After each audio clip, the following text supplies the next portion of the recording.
Trujillo. Te damos la más cordial bienvenida a todo este espacio. Estamos dando una introducción sobre estos mecanismos alternos de impartición de justicia, de solución pacífica de conflictos. Y pues bueno, para quienes no conocen al doctor Otón Pérez Fernández del Castillo, pues bueno, él es egresado de la Facultad de Derecho de la UNAM, con especialidad en Derecho Privado, maestría en Derecho con mención honorífica, doctorado en Derecho con mención honorífica igualmente por la UNAM, maestro de la Facultad de Derecho a nivel de licenciatura durante 35 años, catedrático del doctorado de la Facultad de Derecho por 30 años, fundador de la clase de Derecho Notarial y registral de la licenciatura y del doctorado en la Facultad de Derecho, profesor honorario de la Universidad Notarial de Argentina, profesor honorario de la St. Mary University of Texas School of Law, doctorado honoris causa otorgado por la Pacific Western Junior, como reconocimiento a su trayectoria docente en México y otros países. Pues bien, ha sido presidente del Colegio de Profesores de Derecho Civil, presidente de la revista Foro Jurídico, AC, presidente de la Comisión de Derecho Civil de la Barra Mexicana, Colegio de Abogados, fundador y expresidente de la Academia Mexicana de Derecho Notarial, ACEX, presidente de la Asociación Nacional del Notariado Mexicano, expresidente de la Asociación Nacional de Doctores en Derecho, expresidente de la Federación Nacional de Colegios de Abogados. Actualmente es rector de la Universidad en Estudios de Posgrado en Derecho, ha escrito numerosas obras, ha dado una gran cantidad de cursos y diplomados. Actualmente, pues bueno, es notario público número 63 del Distrito Federal, rector de la Universidad de Estudios de Posgrado en Derecho, catedrático del doctorado de la Facultad de Derecho, director de la Comisión de Mediación del Colegio de Notarios del DF, director del Centro de Mediación Notarial, AC, Asociación Nacional del Notariado Mexicano. Y pues bueno, es un gran conocedor de la materia de mediación y conciliación y un gran especialista en la negociación, mediación y conciliación y solución pacífica de los conflictos.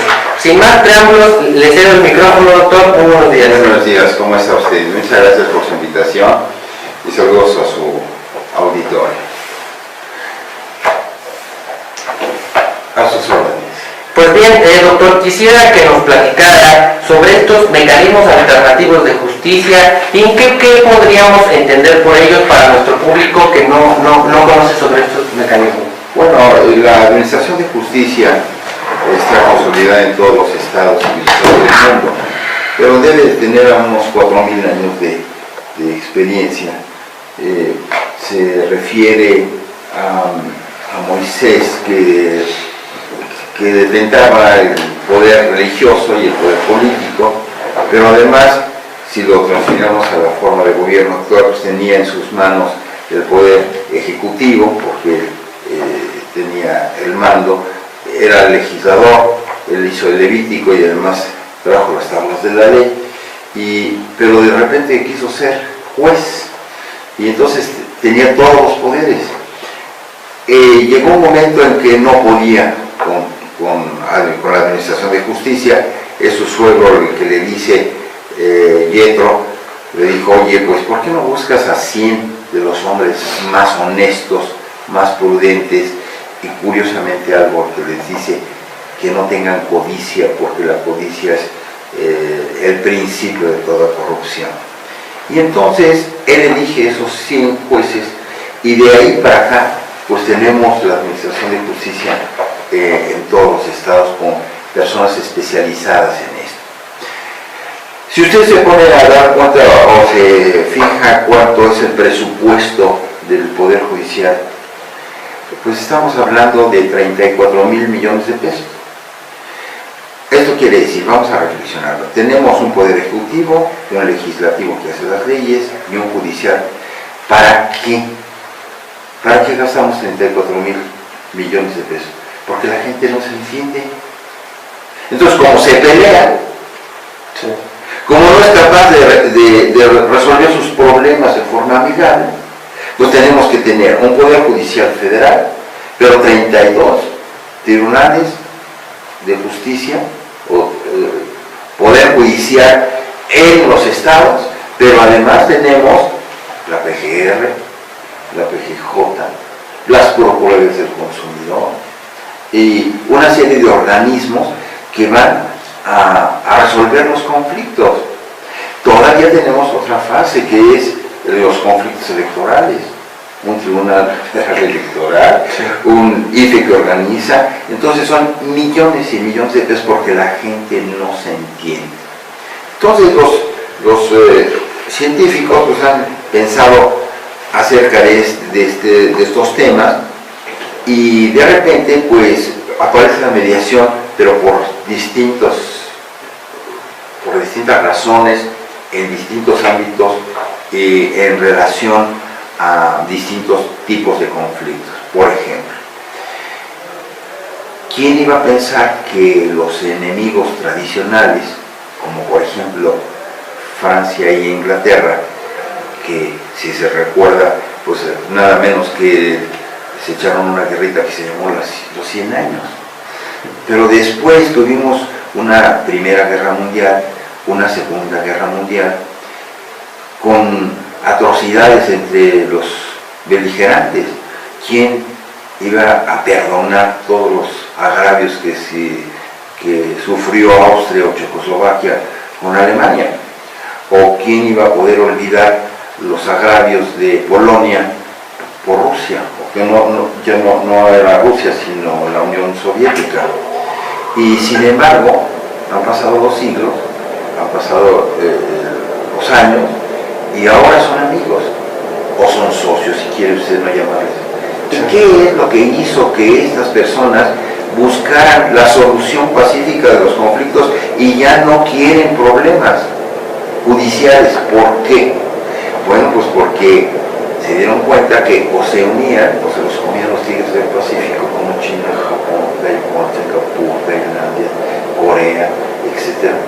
Al grado de que hay lugares como por ejemplo España, que está en crisis, pues que por siglos hizo barcos, bueno, ya no los hacen. ¿Por qué? Pues porque los hacen los tigres del Pacífico.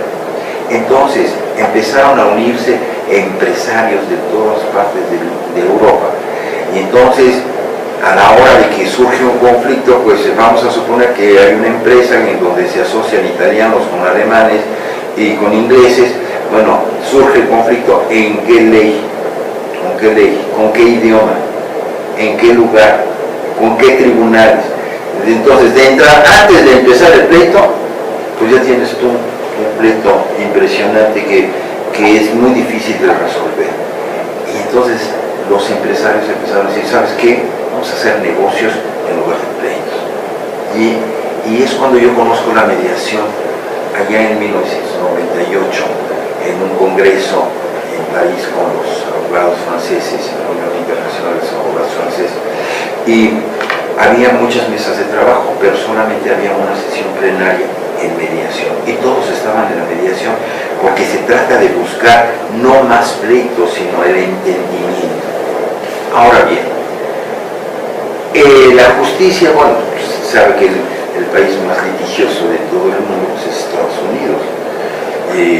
Ellos por cualquier cosa hacen pleitos y nos dicen, nos vemos en las cortes, y ahora de lo que se trata es exactamente salirse del tribunal para hacer que quienes son los dueños del conflicto sean las partes de la solución, y darles la oportunidad de que ellos mismos, como partes del conflicto, como sabedores del por qué y cuándo y cuáles fueron las razones, los motivos, las necesidades, los intereses que hacen que estén en ese conflicto. Y entonces se busca un especialista, pero ya no en un proceso, ya no se crea como en las universidades, en las clases de derecho procesal, a un guerrero que va a litigio y que va a combatir. No, se está buscando a alguien que logre el diálogo a través de la solución, a través de integrar la comunicación que se ha roto entre las partes para llegar a un entendimiento a través de una negociación. Una negociación que tiene que ser necesariamente satisfactoria para ambas partes. Es así como nace la mediación en México. Digamos que la primera ley de mediación en México es en Quintana Roo, con una cuestión, una circunstancia interesante, porque había ley de justicia alternativa que regulaba la mediación, pero no había mediadores.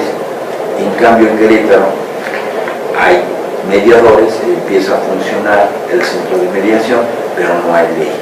Pues la pregunta es, ¿se necesita ley para hacer mediación? Pues claro que no. Ha habido personajes que han venido solucionando los conflictos fuera de los tribunales, como por ejemplo el rabino. El rabino de la comunidad judía, bueno, no solo resuelve los problemas familiares, conyugales, los problemas hereditarios, sino también los comerciales. Usted podría decirme, pero el señor no es abogado. No, no es abogado.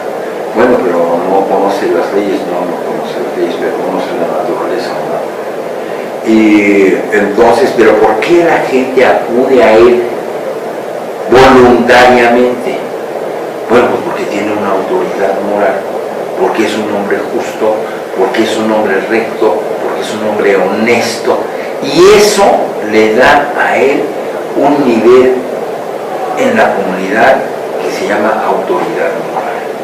Y entonces, pues ya quisieran muchos de los jueces tener la autoridad moral que tiene el rabino, o que no conozca el derecho, ¿me explico? Sí.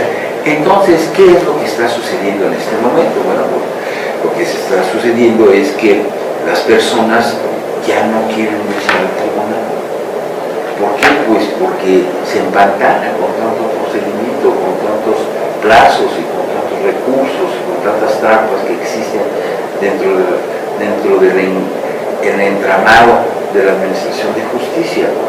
No estoy hablando mal del juez, no. Lo que estoy hablando es que hay una serie de procedimientos que facilitan el entendimiento entre las partes. Yo lo demando a usted. Vamos a ver, hasta en una queja que vaya yo a poner el juez cívico en su contra porque está usted haciendo ruido en las noches o porque sus perros me molestan. Y entonces, por ejemplo, en la vida condominal.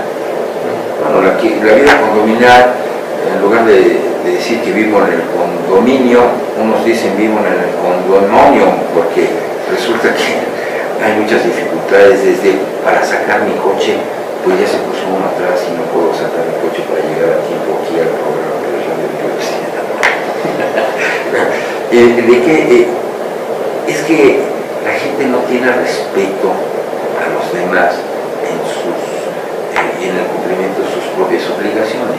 A ver, si vivimos, quisiera decirle, por ejemplo, la violencia en la comunidad, sí, o la dificultad de llegar a acuerdos por la misma convivencia social.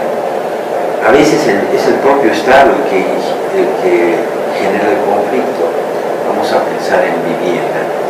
Tenemos nosotros un lugar que se llama El Rosario. Son 9,000 viviendas en un condominio.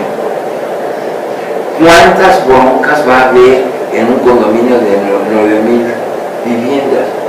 Si cada vivienda tuviese un papá, una mamá, uno o dos hijos, sin contar a la suegra, que ya de por sí también generaría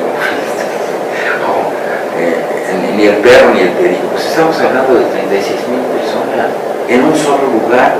Bueno, pues entonces necesitaría una planeación sensacional para poder resolver, o primero evitar o prevenir los conflictos y luego solucionarlos, pero por las mismas personas que entran y se involucran en el mismo conflicto.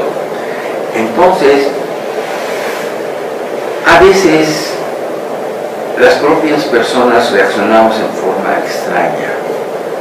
Por ejemplo, tenemos que pagar la cuota de mantenimiento y no pagamos la cuota de mantenimiento. Si no pagamos la cuota de mantenimiento, pues nuestras propiedades se hunden, se deterioran. Sí. ¿Por qué se va a deteriorar? Pues porque hay una relación de causa-efecto que crea un círculo vicioso. Por ejemplo, el condominio de oficinas más antiguo, el primero que existió en México, fue Insurgentes 300. Es un muladar. ¿Por qué es un muladar? Pues porque no pagan las cuotas. ¿Por qué no pagan las cuotas? Porque es un muladar. ¿Y por qué es un muladar? Pues es el círculo vicioso. Pero si tuviéramos sentido de respeto por nosotros mismos, o respeto por nuestras obligaciones, y cumpliesen nuestros deberes, nuestras obligaciones, todo funcionaría bien, mejor. Cuando nosotros empezamos a no respetar al de junto, por ejemplo, con los perros. Uno cree que el perro nada más ladra y molesta, no, es una fuente, ahí está, a veces los tienen en el descanso de la escalera y tienen el alimento y el pobre perro está ahí, no sé para qué lo tienes, pero ahí está amarrado todo el santo día, sí, pero está el alimento, entonces generan las ratas que van a comerse el alimento de los perros y hay excrementos y residuos de orina ahí que apestan el lugar, o como sucedió el 5 de enero, ¿no? El 5 de enero pues es el día, ya sé que el 5 es antes del 6, yo no sé qué, así es, pero el 6 es el día de los Reyes Magos. Y el día 5 un niño subió a la azotea a llevar un globo en donde llevaría la carta a los Reyes Magos. Y dos mastines napolitanos que estaban en la azotea lo han matado. Entonces uno cree que un perro no puede hacer daño, quién sabe. Está documentado la muerte de un niño de 4 años por dos mastines napolitanos. A ver, cada quien debe de tener un lugar en el estacionamiento. ¿Por qué introduces al estacionamiento 3 coches y nada más tienes derecho a 2? El tercero, ¿dónde lo vas a poner? En mi lugar, que generaste conflicto. Entonces, todo esto tiene que ver con la forma de convivencia. En la mediación en México, no en el mundo, en México, es exclusivamente para resolver problemas privados, no problemas públicos. Por ejemplo, si nosotros vemos las noticias de esta misma semana, ¿cuáles son los principales conflictos? Pues hay unos conflictos políticos, que si la toma de posesión de un presidente, que si fue legítimo, que si no fue legítimo, claro. Pero a ver, de repente se causan daños. ¿Por qué? Pues por cualquier cosa. Porque no me parece. ¿Y qué tiene que ver el Hilton, los destrozos que se hacen a un hotel, con la toma de posesión de un presidente? ¿Qué tiene que ver? Son cosas totalmente diferentes.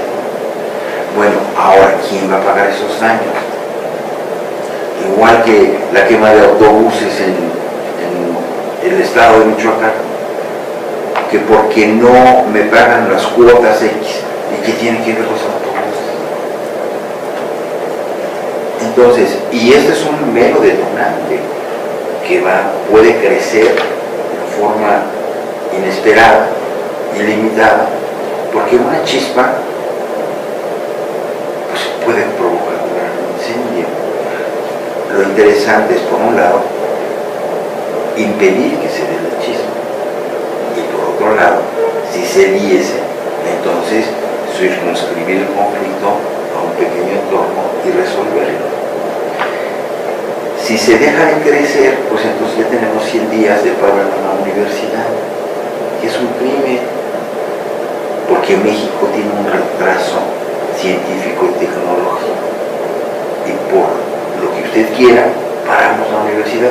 ¿Por qué no dejamos que la universidad funcione y seguimos nosotros discutiendo la forma como queremos organizar la universidad? Pero no para nuestras. Esos conflictos son públicos. De esos nos encarga la mediación como está en este momento. La mediación no interfiere en los problemas políticos entre autoridades y ciudadanía, porque esos son de otro tipo. Quiere decir que si no hay agua en Iztapalapa, pues es un problema de una carencia o de un mal manejo de la administración pública, por la falta de prestación de un servicio o una determinada zona de la sociedad, que nada tiene que ver con el conflicto, sino es una irresponsabilidad por no satisfacer necesidades básicas de un grupo social en una comunidad. No, la mediación se va a dar, por ejemplo, en el divorcio, por ejemplo, en un crédito hipotecario que usted no paga. Por ejemplo, en la herencia entre los hermanos. Incluso se puede dar hasta en materia penal. En la materia penal, solamente en los delitos patrimoniales no violentos. Entonces, por ejemplo, el abuso de confianza. ¿Para qué quiero meterlo a usted a la cárcel? Lo que yo quiero es que usted me pague.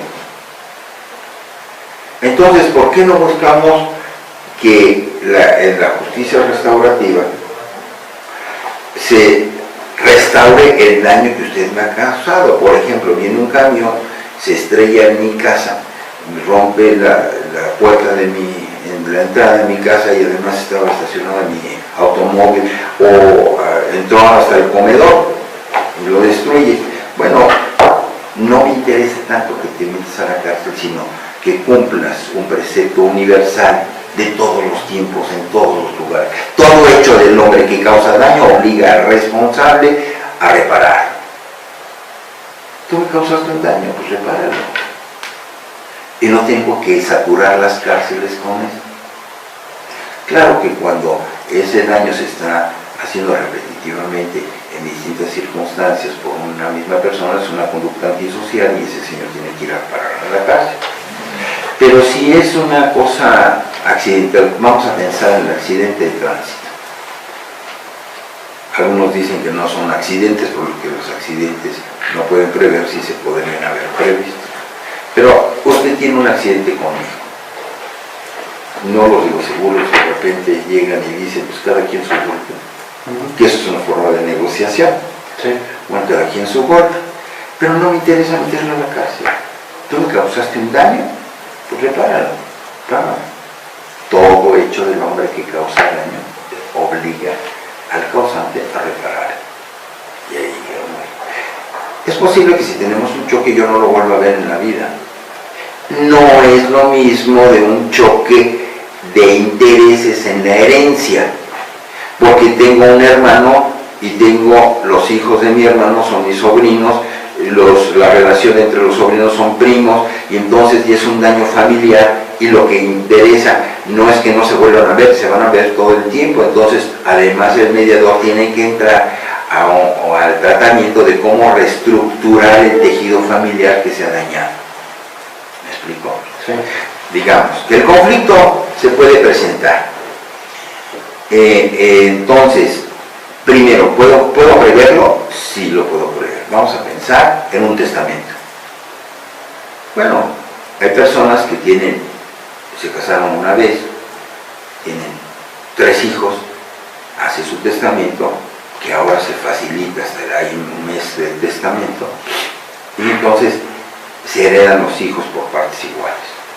Cuando usted no trata a sus hijos por partes iguales, empiezan los conflictos, porque se favorece a uno en contra de otros. Entonces, si eso no se prevé en forma o de alguna manera, va a generar el conflicto entre otros hermanos.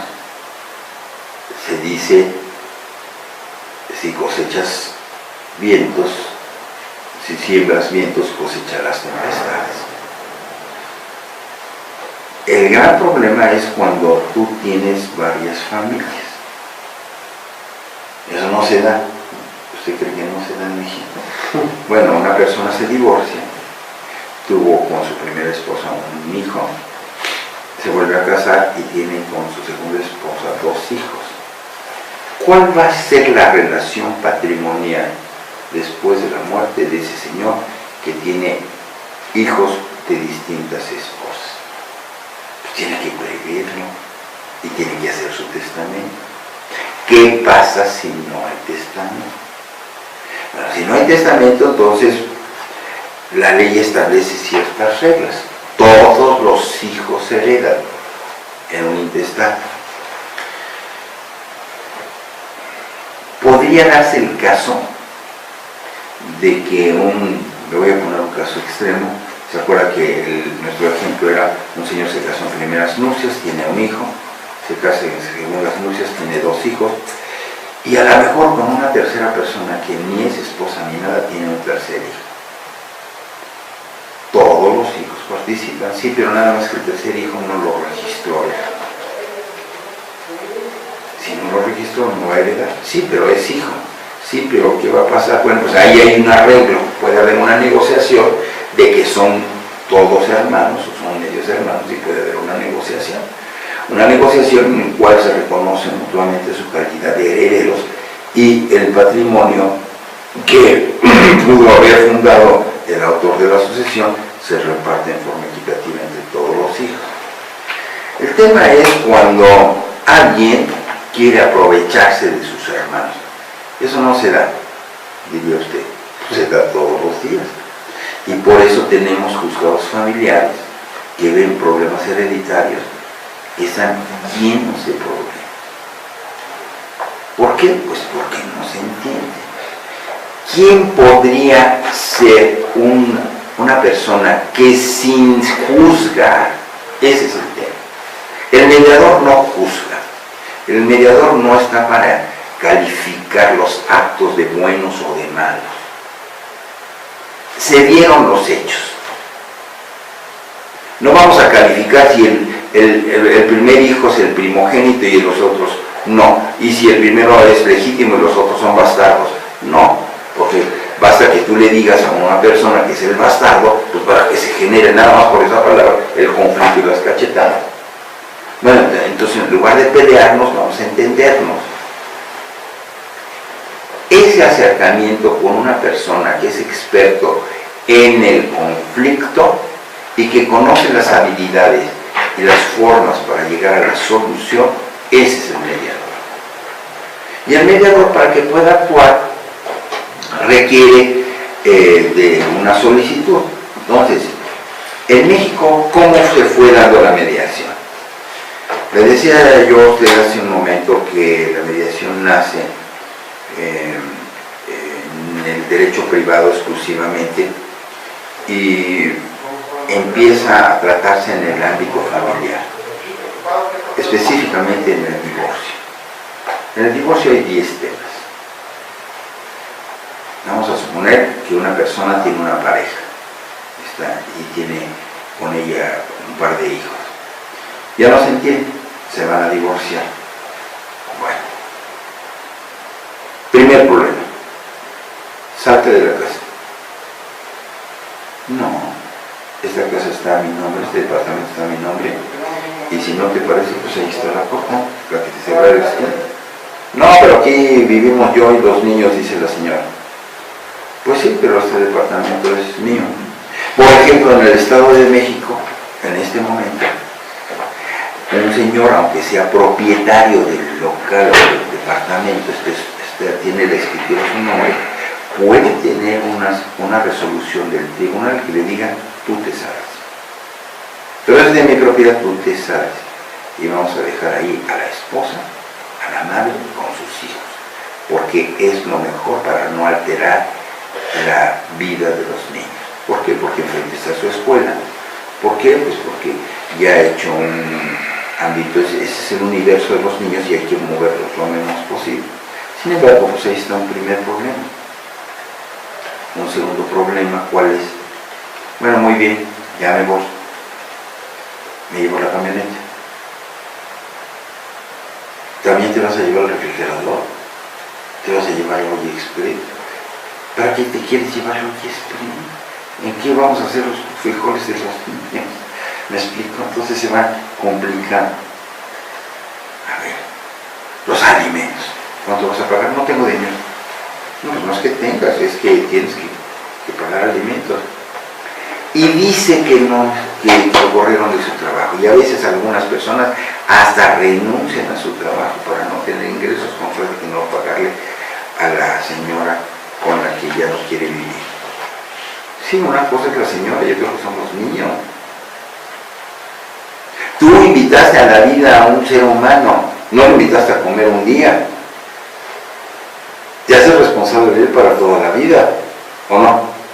Sí. Entonces, pues de lo que se trata es primero concientizar de esa obligación. Pero si no quiere, ¿tú puedes obligarlo? Bueno, la ley sí lo puede obligar, le puede embargar los bienes, le puede arrematar los bienes, tiene un automóvil, tiene depósitos bancarios, etc. Pero no, llega un momento en que hay cosas que no puede hacer la ley, ni puede hacer el juez. En este orden de los conflictos que te estoy diciendo, vamos a llegar, por ejemplo, quién tiene la custodia y quién tiene el derecho de visita. ¿Quién se queda con los niños? Pues dice la mamá, pues los niños yo los voy a educar. Usted dígale a una mamá, a una señora, que le va a quitar a los niños, y esa mamá que se ve tranquila, que es muy dulce, se convierte en una fiera, y no le quita usted a los niños. Y el pleito es a muerte. Vamos a suponer que finalmente gana la señora la custodia. Hay veces, vea usted, casos de estos personajes que son artistas, etcétera, pues son muy representativos para el pueblo. Hay un caso ahí que llevan 12 años peleando la custodia de los niños. 12 años. Pues ya pronto van a ser mayores de edad y se van a casar y todavía se la pasaban en el pleito. ¿Qué podemos hacer? Bueno, pues a veces entra el mediador para hacerles conciencia de cuáles son las repercusiones de su pleito, de su conflicto, cómo se pueden entender. Lo que no puede hacer el derecho es, por ejemplo, que al padre le dicen, bueno, tú tienes derecho de visita, está bien, y conservas la patria potestad, tienes derecho de visita, y lo vas a ver de los sábados a las 10 de la mañana, a partir de las 10 de la mañana. Entonces la mamá le dice al niño, arréglate, porque va a venir tu papá a las 10. O el niño le dice a la mamá, vamos al súper porque no, yo me quedo aquí porque mi papá va a venir a las 10. Y el niño está sentado ahí esperando a su papá a las 10, a las 11, a las 12 y no llegó. Ni llegó todo el sábado, ni el domingo, ni esa semana, ni la que sigue. ¿Cómo obliga usted a un papá a ir a ver a su hijo? ¿Cómo obliga usted a un ser humano a querer a su hijo? Ya es imposible. El derecho no puede lograr. Sin embargo, el mediador puede lograr. Porque el mediador no actúa como el juez. Si bien es cierto, el mediador no juzga, si bien el mediador no dicta sentencia, el mediador va a hacer cosas que el juez no hace ni puede hacer. El juez ve los hechos en los documentos que le presentan, en las pruebas que se presentan, porque los juicios se ganan o se pierden con pruebas. Y vista las pruebas, le da la razón a uno, dicta una sentencia que dice el actor probó su acción, el demandado no probó sus defensas y excepciones y dicta sentencia. El mediador no. El mediador se va a meter a los sentimientos y a las emociones de las personas, cosa que no hace el juez. Y por eso nuestra justicia, especialmente la familiar, no resuelve a profundidad las cosas. ¿Por qué? Porque la sentencia pone fin al conflicto, no, pone fin al procedimiento. La sentencia pone fin al procedimiento, pero el conflicto sigue, porque el conflicto no se termina con una sentencia. Y además el conflicto no es algo estático, es algo dinámico, es algo que a veces está bajo, pero puede escalarse y subir a dimensiones impresionantes. Usted se iba a imaginar el grado de violencia a que iban a llegar los acontecimientos el día de la toma de posesión del presidente. Pues no. Ya va por el conflicto, ya se acabó porque aprendieron a algunos de estas personas. Va a acabar cuando les dicten sentencia. como la sentencia, como un acto de remedio, como ejemplo para que los demás no hagan estos actos anárquicos? No se sabe. Está pendiente del futuro. Es decir, la chispa que enciende el fuego, dependiendo si hay estopa o hay gasolina y cómo se va a distribuir. Usted, como mediador, debe darse cuenta que ahí hay un conflicto latente. Puede lograr que las personas se pongan de acuerdo. Y sí, ese acuerdo es la tarea del mediador. Correcto, doctor. Y básicamente, ¿cuáles serían las técnicas o las habilidades con las que tendría que contar este mediador? Porque bueno, ya cuando nos metemos en este tema de emociones, por ejemplo, pues creo que quizá el especialista o el más indicado sería alguien con este conocimiento en esas especialidades, psicología, por ejemplo. No sé, ¿cuál sería entonces la tarea del mediador y del negociador en ese sentido? ¿Tendría que tener estas habilidades para eso? Sí, usted acaba de tocar un punto muy importante, porque si usted analiza las leyes de mediación, dice para ser mediador, ¿qué se requiere? Y dice, ser abogado. Exacto. Bueno, entonces usted inmediatamente dice, sí, pero ser abogado no me garantiza que tenga la habilidad para manejar las emociones. Entonces, ¿por qué tiene que ser abogado? Es que el legislador que hizo esa ley, que no conocía mucho de mediación, dice, es que el mediador tiene que redactar el acuerdo, el convenio en donde se soluciona. Y el único que puede redactar ese acuerdo, pues, es un abogado.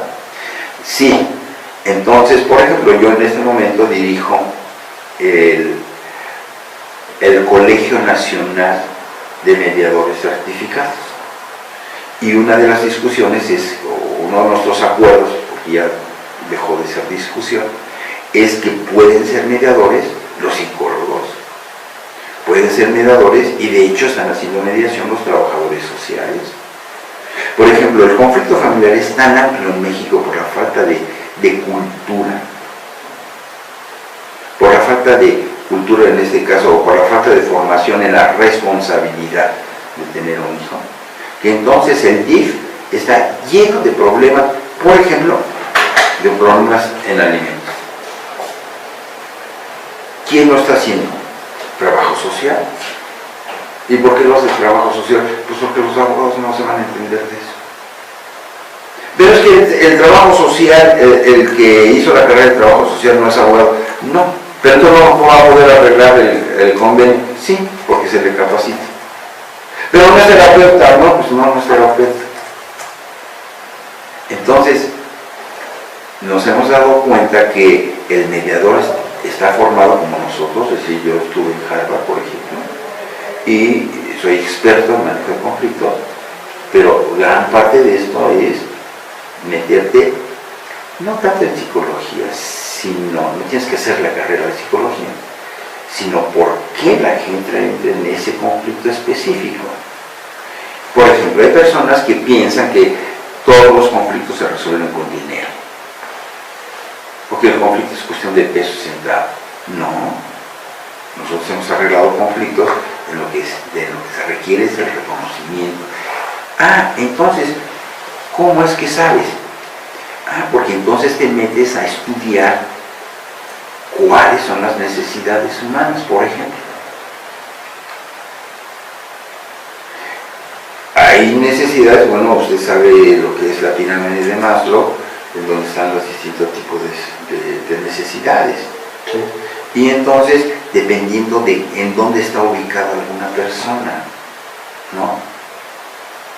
¿Por qué me voy a meter en un conflicto en este momento, artificialmente, porque no tendría yo que meterme? Por ejemplo, ¿por qué muchos de nuestros líderes, no solo mexicanos, latinoamericanos, caen en la corrupción verdaderamente de una forma exagerada?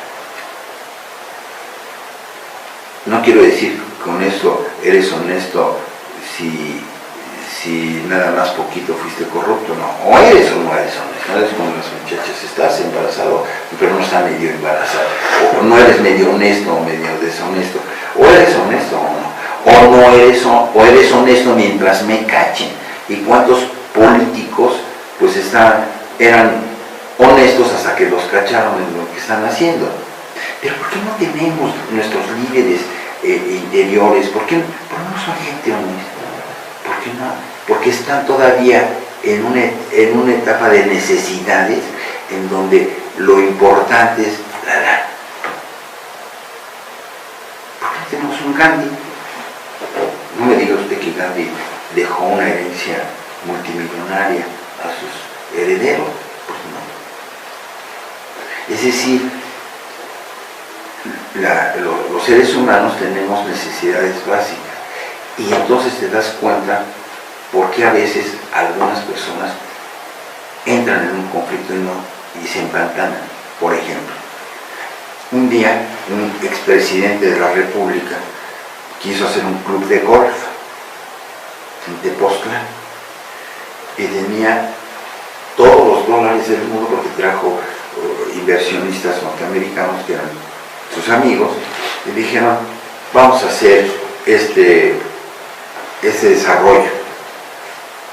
Imagínate, es presidente, tiene todos los dólares, pues ya se hizo.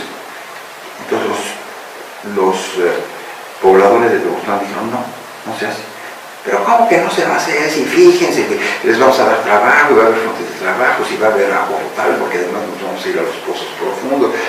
No, pero son necios. Es que no entraron al conocimiento. Si para esas personas esas tierras eran sagradas, pero no inventes, ¿cuáles sagradas?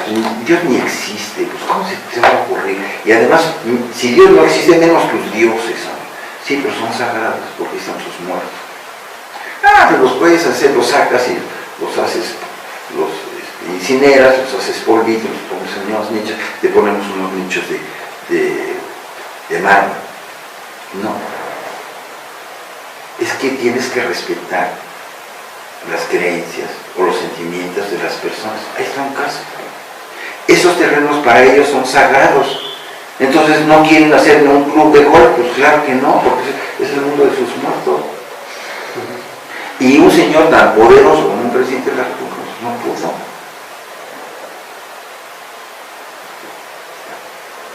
Entonces surgen conflictos porque no te das cuenta de cuáles son las circunstancias o cuáles son las necesidades de las personas que están ahí.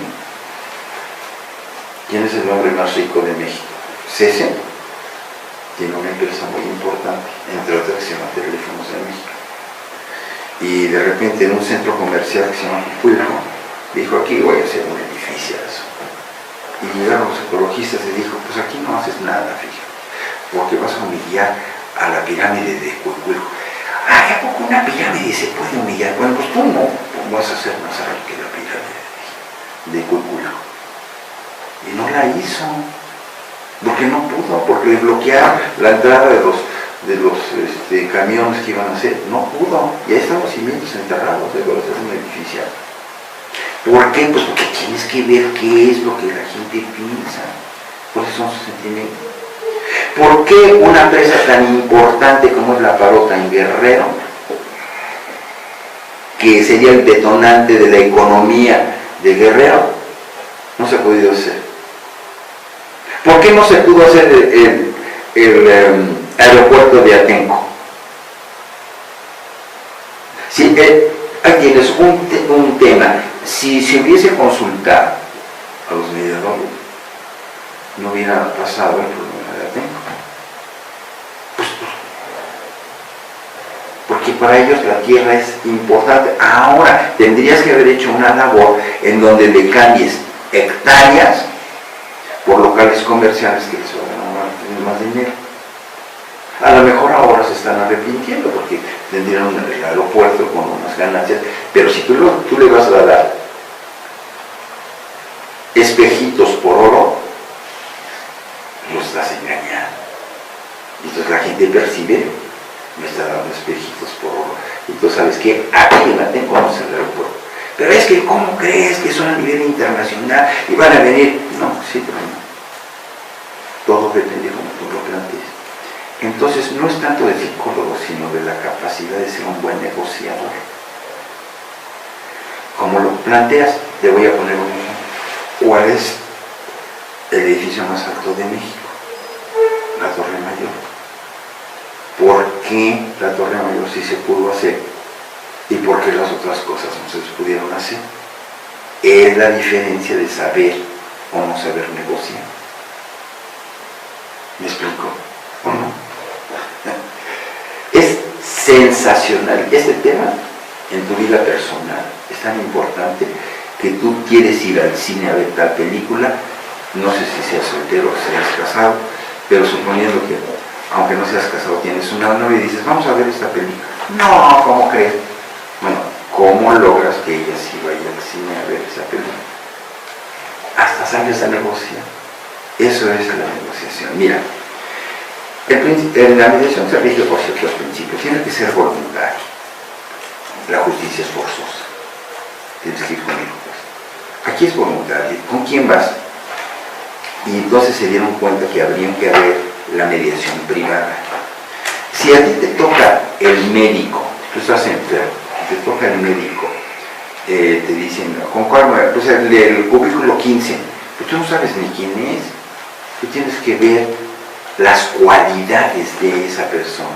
Eso es lo que necesitas en el mediador, las cualidades de esa persona, que sepa manejar las emociones, que sea un gran negociador y que reconstruya el diálogo entre las personas para poder solucionar el conflicto.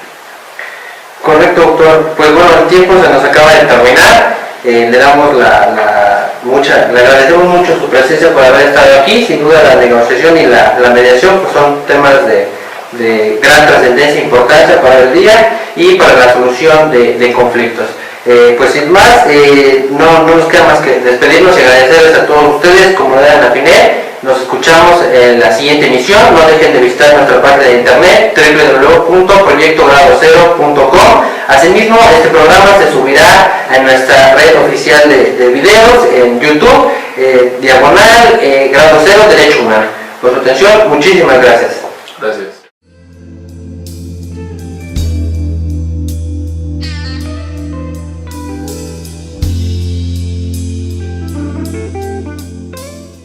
Pues, ¿por qué no buscas a 100 de los hombres más honestos, más prudentes y curiosamente algo que les dice que no tengan codicia, porque la codicia es el principio de toda corrupción?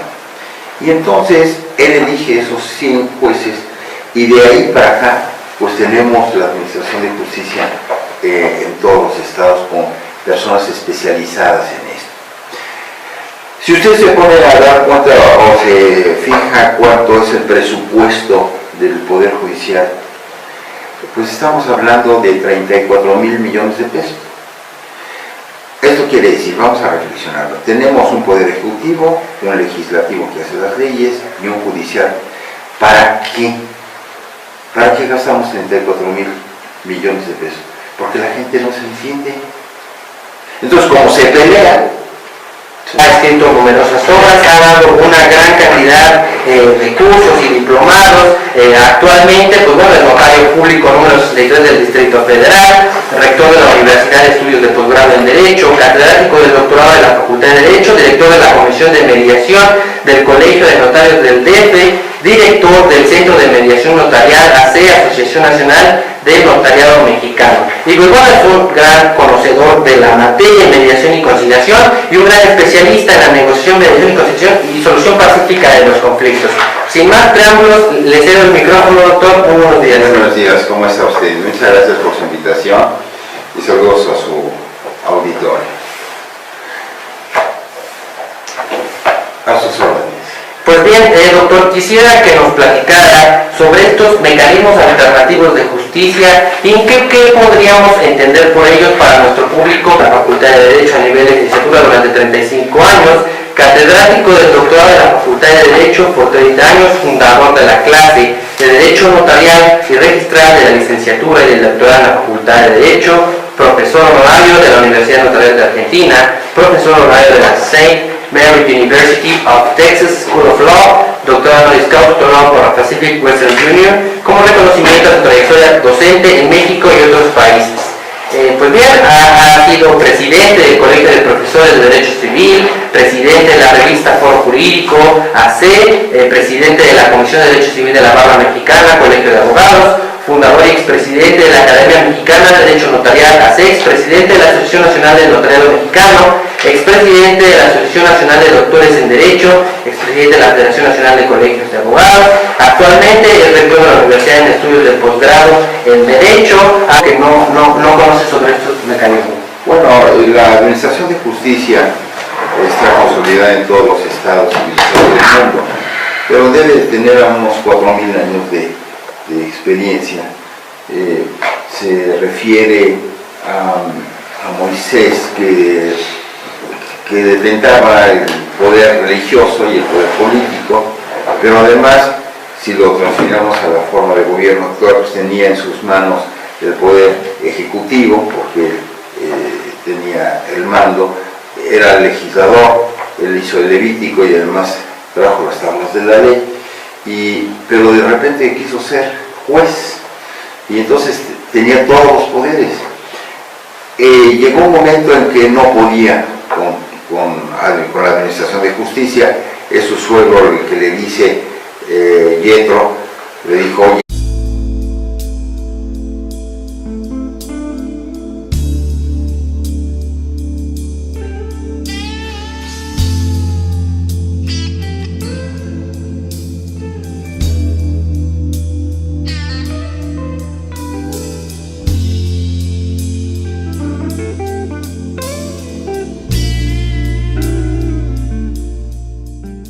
Hernández del Castillo, te damos la más cordial bienvenida a todo este espacio. Estamos dando una introducción sobre estos mecanismos alternos de impartición de justicia, de solución pacífica de conflictos. Y pues bueno, para quienes no conocen al doctor Otón Pérez Fernández del Castillo, pues bueno, él es egresado de la Facultad de Derecho de la UNAM, con especialidad en Derecho Privado, maestría en Derecho con mención honorífica, doctorado en Derecho con mención honorífica igualmente por la UNAM, maestro